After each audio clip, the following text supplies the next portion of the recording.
Good morning students.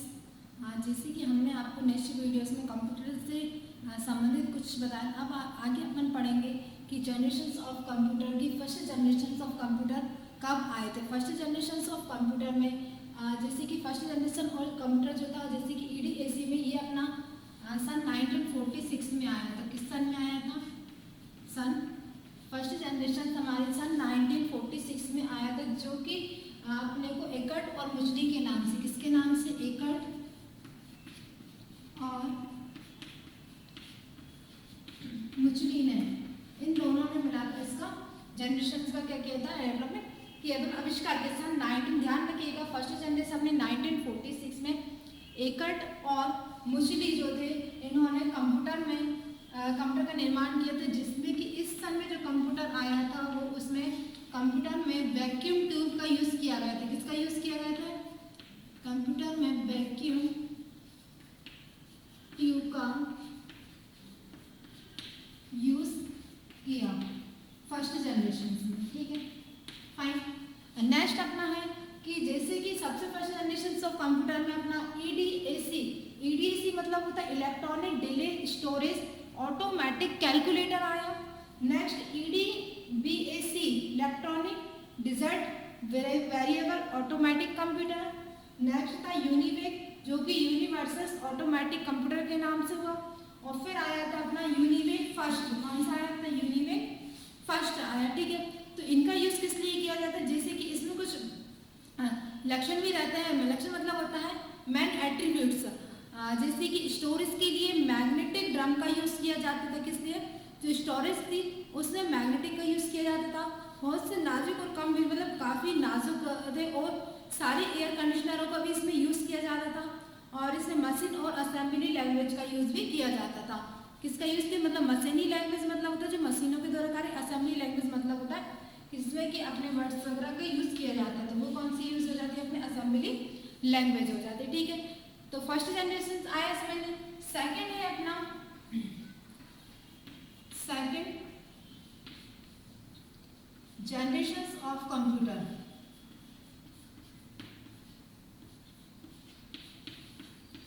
Second generation of computer. अब हम जानेंगे कि सेकंड जनरेशन में कंप्यूटर का कैसे निर्माण हुआ। कंप्यूटरों की जो सेकंड जनरेशन की शुरुआत अपने कंप्यूटर के ट्रांजिस्टर का यूज किया जाता है। ट्रांजिस्टर जिसमें कि विलियम शाक्ले जो थे, उन्होंने ट्रांजिस्टर का आविष्कार सन 1947 में कब किया था?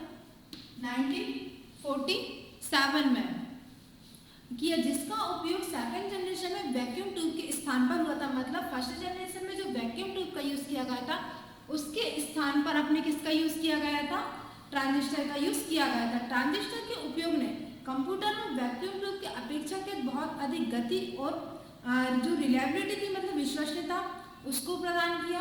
और इनमें बहुत सारे लक्षण थे, जैसे कि वैक्यूम ट्यूब के स्थान पर इन्होंने ट्रांजिस्टर का यूज किया। अपेक्षाकृत छोटे और ऊर्जा जो थे, ऊर्जा की भी कम खपत थी, और इसमें अधिक तेजी से गति भी करता था कार्य को। प्रथम पीढ़ी की अपेक्षा इसमें, मतलब फर्स्ट जनरेशन में ज़्यादा खर्च होता था, लेकिन सेकेंड जनरेशन में ज़्यादा खर्च नहीं होता था। तो इसमें अपना कोबोल और फोर्ट्रॉन जैसे, कौन? COBOL and Fortran, COBOL and Fortran,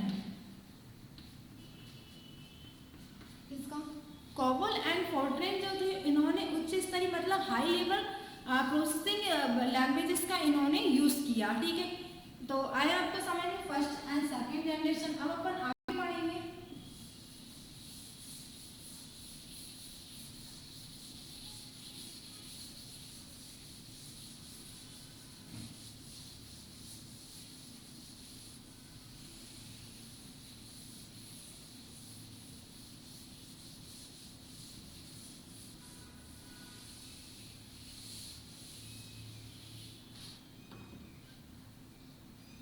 third पढ़ेंगे अपन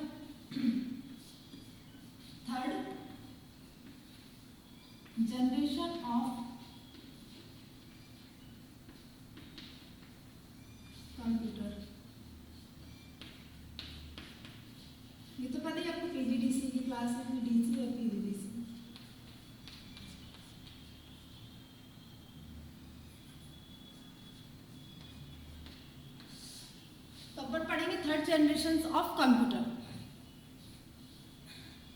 थर्ड जनरेशन ऑफ कंप्यूटर जो था वो कंप्यूटरों की जो पीढ़ी थी वो अपने सन 1964 में आया था। कब आया था? 1964 में ये कंप्यूटर अपना आया। जिन्होंने इस पीढ़ी में कंप्यूटर में आईसी का यूज किया, फर्स्ट जनरेशन में किसका यूज हुआ था? अपना फर्स्ट जनरेशन से अपना यूज हुआ था वैक्यूम ट्यूब का, सेकेंड जनरेशन में अपना हुआ था ट्रांजिस्टर का, अब थर्ड में अपना आ गया था आईसी। किसका यूज किया गया था? आईसी, इंटरनेट सर्किट का यूज किया गया था। इसका फुल फॉर्म रहता इंटीग्रेटेड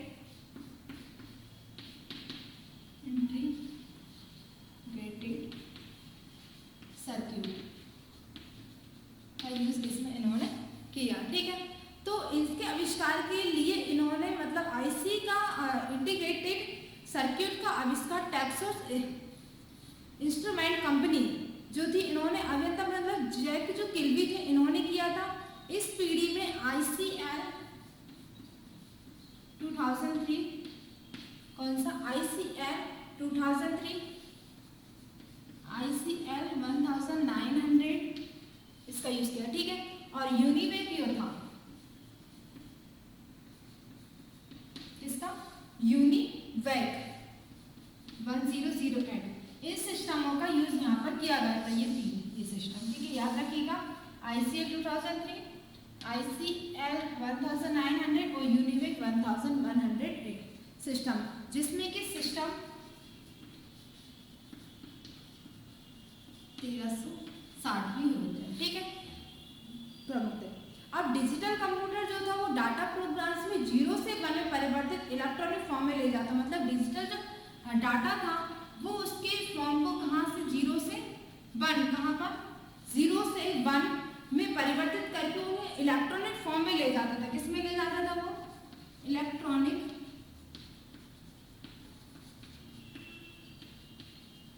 फॉर्म में ले जाता था। ठीक है, आया समझ में अपने को जनरेशन के बारे में? आया कि आपको समझ में आ गए। और अपन आगे पढ़ेंगे और कंप्यूटर्स के बारे में जानेंगे कि अब अपना टॉपिक रहेगा हाइब्रिड कंप्यूटर। अपन जानेंगे कि हाइब्रिड कंप्यूटर क्या होता है।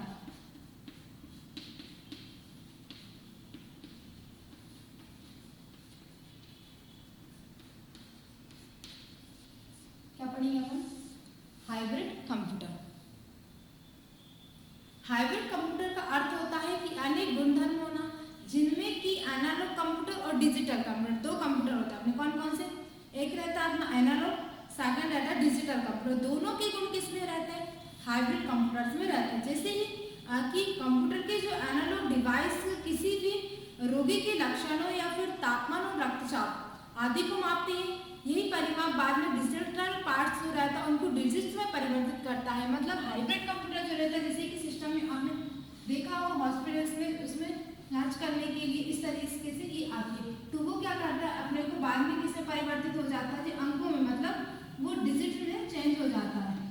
इससे क्या करते हैं? हाइब्रिड संदर्भ तापमान को मापा जाता है। ठीक है, तो उससे क्या रहता है? इस रोगी के स्वास्थ्य में जो उतार चढ़ाव रहता है उनमें मतलब मॉनिटर्स को वो किया जाता है। अब अपन पढ़ेंगे कि types of computer based on purpose, मतलब उद्देश्य के आधार पर कंप्यूटर के कौन कौन से प्रकार होते हैं। ठीक है,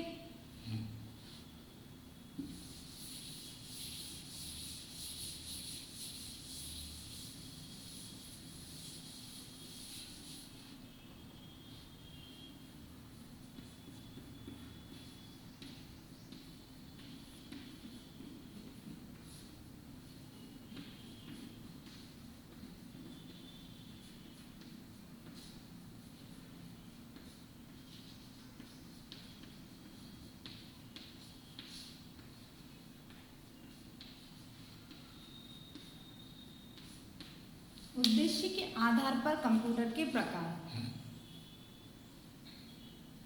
उद्देश्य के आधार पर कंप्यूटर के प्रकार में अपने दो कंप्यूटर रहते। एक रहता है अपना जनरल रहता और एक रहता है स्पेशल पर्पस कंप्यूटर।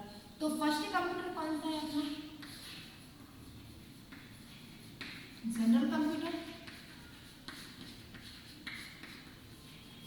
ठीक है, सेकंड अपना है स्पेशल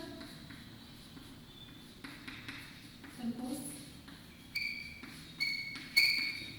कंप्यूटर।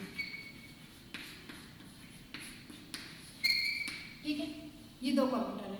फर्स्ट है अपना जनरल कंप्यूटर, सेकंड है अपना special purpose computer.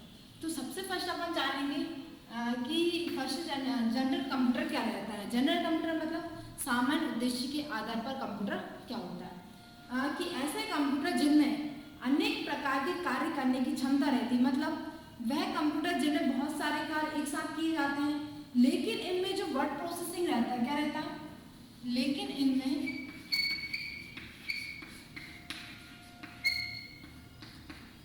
Word processing जो रहता है उनके जैसे डॉक्यूमेंट्स को तैयार करना या फिर किसी भी डॉक्यूमेंट्स को प्रिंट देना, उनके डाटाबेस बनाना जैसे कार्य को मतलब ये कार्य करता है।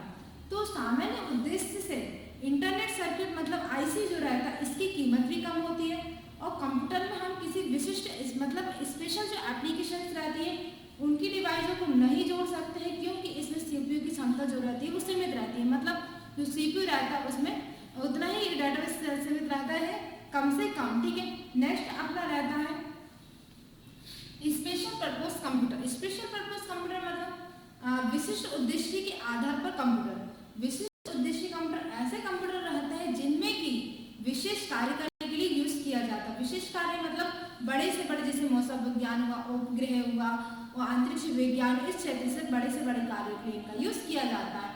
इनमें सीपीयू की क्षमता उस कार्य के अनुरूप रहती है जिनके लिए हमें इन्हें तैयार किया गया।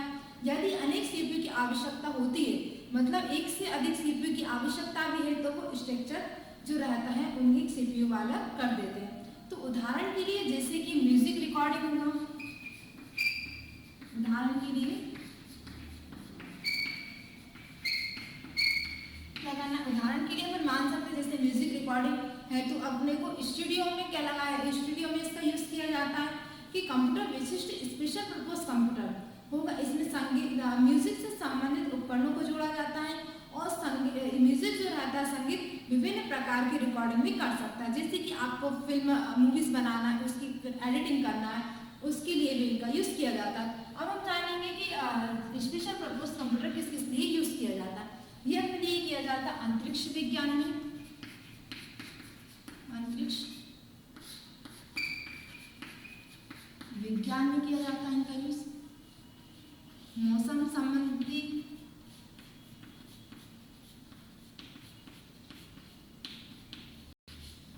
जानकारी के लिए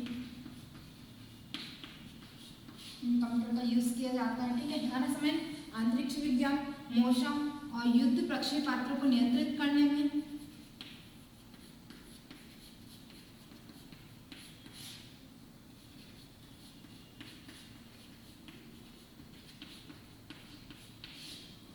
युद्ध प्रक्षेपास्त्र नियंत्रण, अनुसंधान शोध मतलब व्यापार वगैरह के लिए भी।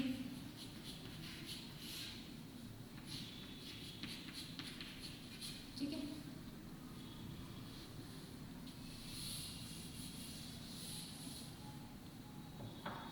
और किस लिए यूज किया जाता है, अपना कृषि विज्ञान के क्षेत्र में।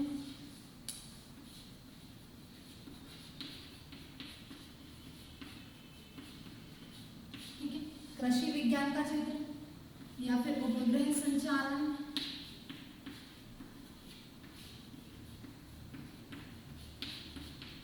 ठीक है, उपग्रह संचालन हुआ, या फिर अपना समुद्री विज्ञान के क्षेत्र में,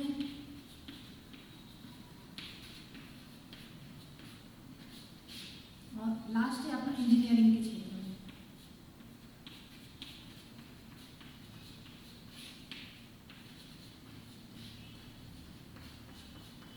ठीक है, तो आए समझने कि स्पेशल पर्पस कंप्यूटर का यूज किस लिए किया जाता है, अंतरिक्ष विज्ञान के क्षेत्र में, मौसम संबंधी जानकारी या फिर युद्ध प्रक्षेपास्त्र को नियंत्रण करना, अनुसंधान शोध के लिए, कृषि विज्ञान के लिए, उपग्रह संचालन के लिए, समुद्र विज्ञान के लिए या फिर इंजीनियर के क्षेत्र के लिए। ठीक है, तो आप लिख लीजिएगा जिसको नोट करना है।